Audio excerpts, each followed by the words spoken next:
Hey, Hey, it's for horses. Happy New Year! Happy New Year! Happy New Year, everybody! It's the Ron Bass Show. It's your source for inspiration, encouragement, motivation, dry humor, Mr. Brent Atterbury. Hey, Hey, Happy New Year! Happy New Year again. I've said it twice. And for all you people in all these other countries, I guess they have a New Year's. Heck yeah! Maybe. Yeah, I heard Probably. Rio de Janeiro broke the world record by the biggest celebration. Wow. Yeah, biggest. There was like 2.5 million Seemed people. like I saw Madonna do a show over there that was like millions of people Yeah, showed up. 2.5 It's like million, I think. she broke her record. Yeah. I don't know how wild. they count those people. You know, Madonna's pretty cool because she's an example of everything we talk about. She never gave up on herself. She always reinvents herself.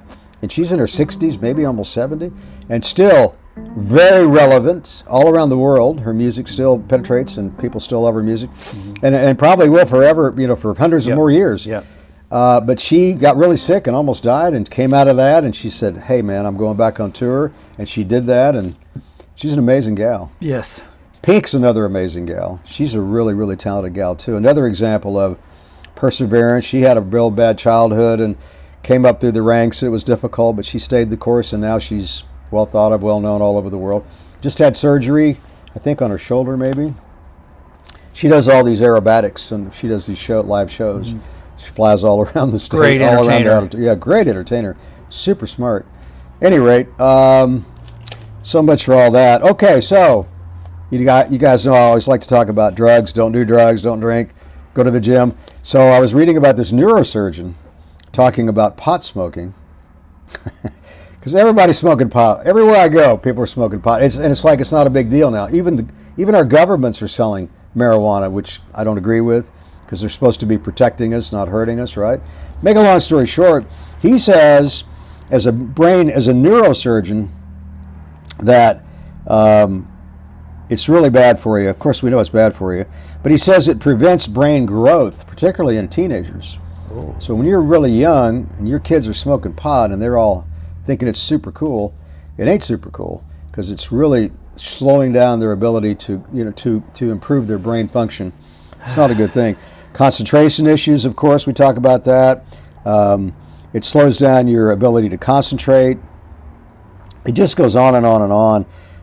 How bad it is for you. Not counting your lungs, right? It also can create psychotic episodes, which can create schizophrenia. I think I talked about it on a recent podcast. One of my friends who used to smoke a lot of pot had this really bad psychotic episode, all of a sudden out of the blue, and he hasn't smoked pot since because it really screwed him up, made him very psychotic, very depressed, and it lasted a long time, like a couple of months, before he got back to normal. Not that maybe he'll ever be normal. I'm kidding. So hey guys, look, it's just another reason why you shouldn't be smoking pot. And this guy is like a world-renowned neurosurgeon. Like he does surgeries on brains all the time. Okay, I just thought I'd throw that in. So the objective is to have a big brain. Because you don't Big want brain. You don't want to stunt your brain Speaking growth. of big brains, I've been watching a lot of Elon Musk interviews. That guy's something else, man. But he is a genius. His IQ is way out there, right? Yeah. But when you listen to him when he's interviewed, he's so interesting because he does throw in a little bit of dry humor along the way, like we do. He does. And he's just really interesting guy because he's so ambitious, so creative, and he does so many cool things like the Neuralink thing. Now he's going to have where you can connect to the brain through the eye. Blindness is going to completely go away, he says. In the beginning, they say it'll be a little bit not perfect, but it's still vision. And he said eventually it'll become perfect. He's launching how many satellites into around the world to do his internet thing.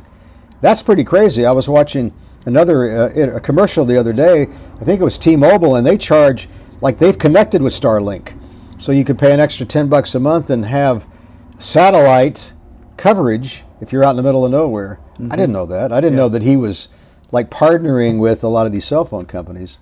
Another brilliant idea. Yeah, well, I know he also partners with a lot of the cruise ships out there in the ocean. Wow, he's and something I else, did that hear guy. that the the Navy uses his service. So they have internet. He's something else, man. Yeah. He made a prediction the other day. I don't agree with it, but he says by 2029 there will be more robots in the world than humans.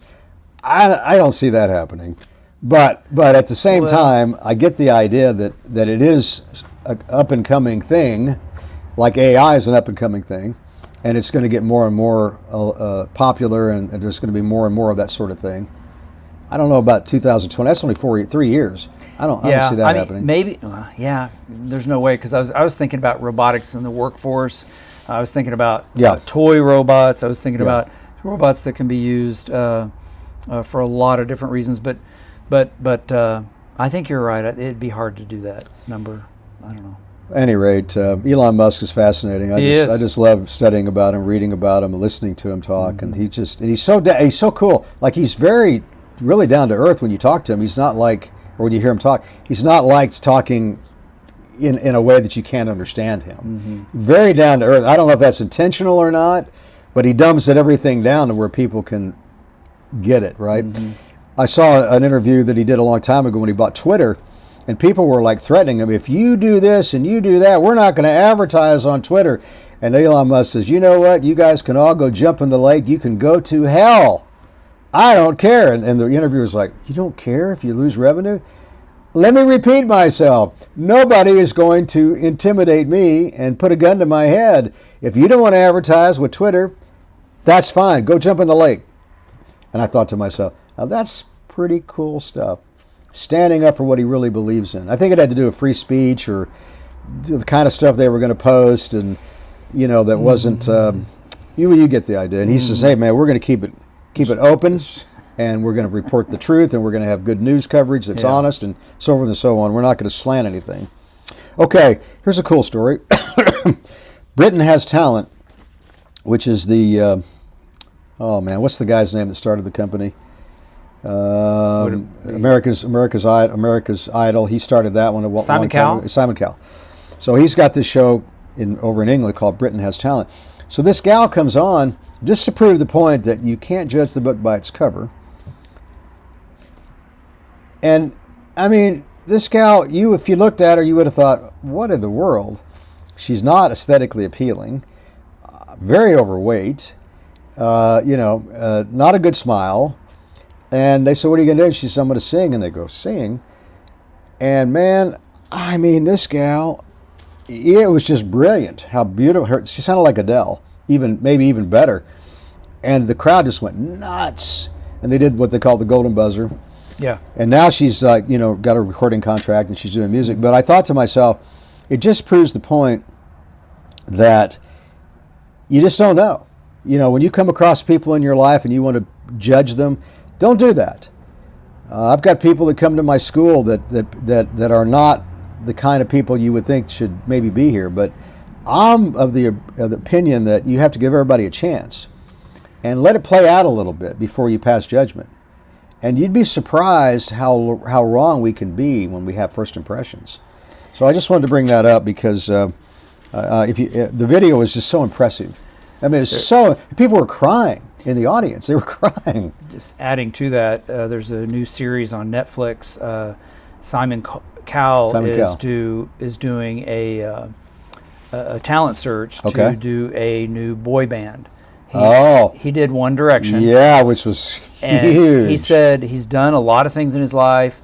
He said he's doing a lot of these shows now, but he misses the music industry. So he did this nationwide talent search, and I haven't watched all episodes yet. But they're going through the process, and some of these kids. One kid came on and goes, "Tell us a little bit about yourself." He goes, "Well, I was kicked out of school, and I did terrible grades, and they're like, and I thought, and some of them were taking that as a negative, but Simon didn't, because he said he was like that in school too. So the kid sang and was amazing. And I bet he makes the cut. Wow. But I only watched the first episode. But just saying, he's doing other things, Simon's doing other things, and talking about don't judge a book by its cover, because this kid was good. Speaking of Simon Cowell, one of the other stories I want to share is the Susan Boyle story. She came on, this is years ago, and Britain's Got Talent, and another example of what I said, you can't judge the book by its cover. She was the last person in the world you would think that would be able to perform the way she performed. Beautiful, beautiful voice. And Simon signed her, and she went on to become a huge recording star, by the way. But in the beginning, nobody gave her the time of day. Mm-hmm. And he asked her, how come you've never been successful at this? She said, nobody ever gave me a chance. Now that rings true. Nobody ever gave me a chance because they looked at her and felt like she wasn't, she wasn't entertainment material. She wasn't pretty. She wasn't sexy. She was almost 50. You get the idea. But the point I'm trying to make is the same point I was trying to make a while ago. Don't judge a book by its cover. You just don't know, guys. Give everybody a fair chance in your life to prove out. And if you're in business, the same thing. If you're in the entertainment business, the same thing. If you're just looking for friends, don't prejudge people. Give everybody a chance to prove themselves one way or the other. So, anyway, another Simon Cowell story. All right, here's a cool success story. This guy, at one time in his life, was the vice president of this huge company. I think it was a biotech company. Made a lot of money, worth a lot of money. Guess what happened? He had an accident. I think it was a car accident, maybe. And the rest of the story that I'm going to tell is something that I see happen all of the time. It happened to me. He got on painkillers, right? Because he was injured. And the doctors gave him painkillers. Well, he was 6 months in rehab. Guess what? He got addicted to opiates. I've been through the same damn thing. We talked about this many times in the podcast. The doctors, I don't think they do it intentionally, but unintentionally, this is what happens a lot. I hear these stories all day long. Hey, man, I got addicted because, I went to the dentist and I had this problem and I had this surgery and before I know it, I'm addicted. And now I'm street shopping. Now I'm doctor shopping. And anyway, this guy lost his family, lost his home, lost his job, lost $1 million+ that he had saved up because he was all about drugs. And finally, he had to steal to buy drugs off the street. And then he got arrested, went to jail, spent, a couple years in jail. Figured it out, hey, man, this is not the way I want to live the rest of my life. So he got clean, and he's been clean now for, I think 10 or 15 years. So now he does a lot of speaking engagements. Got into the contracting business, but he's sober. And a lot of his employees, like mine, are recovering drug addicts. Because once you've been a drug addict, you tend to have an understanding of what's going on, and you want to try to reach out and help people. And sometimes it backfires. I've had some bad experiences, and I've had some great experiences. But the idea is you have to give people a shot, man. You can't just turn your back on people. That's my opinion. But that's just one more example of how you can become a drug addict, and it's very unassuming. You don't even realize it's happening, and the next thing you know, you're in trouble. So anyway, I wanted to share that story with you. Same thing with a famous person, Jelly Roll, who's a big, successful country music star now. He went through the same damn thing, and he was young and did the drugs and sold drugs and went to jail and struggled for years on the road, guys. He's like in his 40s. He's not like super young. And he's only been like really successful for the last couple, 2 or 3, 4 years, maybe. Mm-hmm. But guess what else he did? He's on a mission to improve his health, and he's gone from like 300 pounds to like less than 200 pounds. Mm-hmm. Runs every day, has a trainer. I mean, he looks completely different. And my hat's off to him because, man, that's everything, just your fitness. I've seen interviews where he goes into these jails and these prisons and talks about, I was here, you don't want to be here, you want to be out, and don't do what I did. Don't do what I did. And he really is trying to help people because he's been there, done that. One more success story I'll share with you, then we'll get to some breaking news, Mr. Brent Atterbury. Mm-hmm. So back in the 90s, there was a lady named Susan, I think it was Powter, maybe I'm mispronouncing it, but she was a big guru star. She was the one that said, stop the insanity. She had all these television commercials, and she was selling videos, I think, to do these fitness routines. And she was like mid-30s. She was 300 pounds, got down to like 100 and some pounds, and talked about it and motivated people and had this very successful business. Well, I guess she didn't listen to the right people or didn't pay attention, and they were taking the money out of her accounts, and next thing you know, she was bankrupt. Oh. So here she was 35 or 40, literally walked away from the fitness business. Fast forward now, she's 67, and I saw her recently on TikTok. She was going on to the Today Show because they had searched out and found her and brought her on. And what are you doing now? What's going on? And she, really an amazing gal. She drives Uber. I mean, and people are looking at her, go like, you're Susan Bennett. You're a very successful, famous person. She says, well, I was very wealthy, but I'm not anymore, and I'll do whatever. Here's the good part. I'll do whatever it takes to make a living. I'm not beneath anything.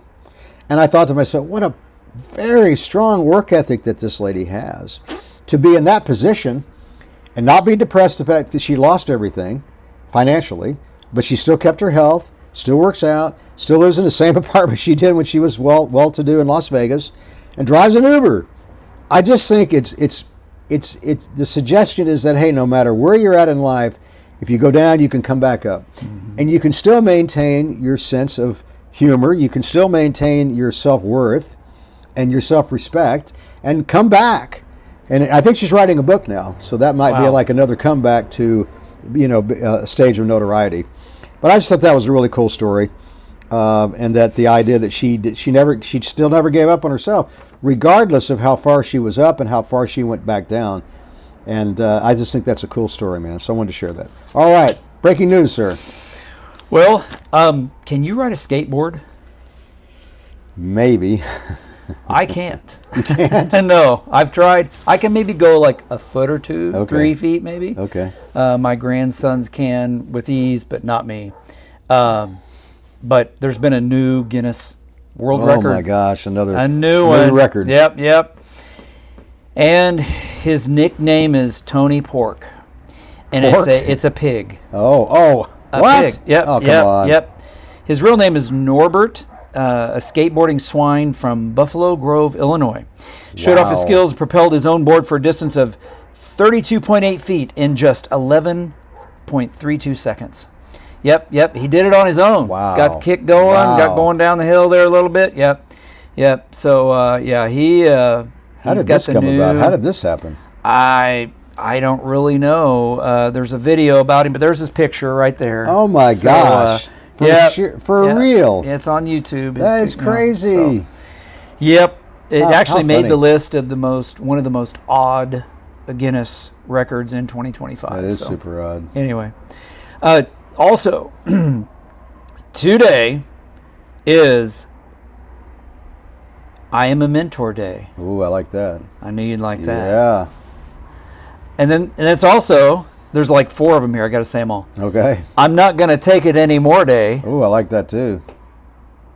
National Bobblehead Day. Oh, that's interesting. And National Pass Gas Day. Well, I don't know about that one. Although I guess that is just a natural thing. I don't know if you celebrate that or not, but I know one of my grandkids, he should be celebrating today. Seems like he's got a lot of that going on. He does, huh? Yeah. Okay. So, probably too much dairy, I don't know. Oh, yeah, dairy products will do that to you. When I was really, really young, I'll never forget, I was with this girl, and she introduced me to her father, and I passed some gas right there. Yes, I was shaking his hand. I'll never forget that as long as I live. I was so embarrassed. Did he say something? He just looked at me kind of funny. Oh. I don't think I ever saw that girl again after that, by the way. Isn't that crazy? It's funny. Didn't make a good first impression? No, I didn't make a good first impression. It's funny how we have certain things that go on in our lives that we get embarrassed about. But that's just human nature. Yeah. I guess it's because it's more the odor, I guess, than it is the sound, right? Because it's not a very pleasant odor. But the sound is usually funny. The odor's not pleasant. The odor's not pleasant. Yeah. Any rate, guys, hey, you know what? I guess we bored them enough. Huh? Hey. Tell them about your new thing you're thinking about doing. Yeah. It's not 100% final, but yeah. Yeah, so we're going to be doing a new podcast to go along with this podcast. It's going to be more entertainment. It's going to be called The Ron Bass Talk Show, and we're going to be interviewing interesting people. So it's going to be a whole new trip, and looking forward to doing that. It'll be on the same channel, so you'll be hearing about it as we go along. Hopefully, we'll start doing it in a few 2 or 3 weeks or so. Yeah. And we'll start out maybe just one a month and eventually get to where hopefully one a week. But just giving you a heads up on what's to come. I think it'll be a lot of fun. Yep. I think it'll be interesting. More entertainment value probably, and also some educational value as well, because we're going to find very interesting type people to share with us their ideas and their feelings and their successes and their failures. And it'll be more of a fast-paced operation, but it'll be fun, and it'll be something that I've been wanting to do for quite a while. So stay tuned for that. Okay, guys, look, just remember, always remember, if you don't give up, eventually the stars, they're going to line up. And when that happens, you're going to be so much happier that you did not give up, which is what a lot of people do. That's right. Unfortunately. But you're not going to do that. I know you're not going to do that. And when that happens, guys, you're going to be so happy. And just remember, when that happens, always remember to keep your chin up, keep your head up, and the most important thing all day long as you go through life is to stay positive.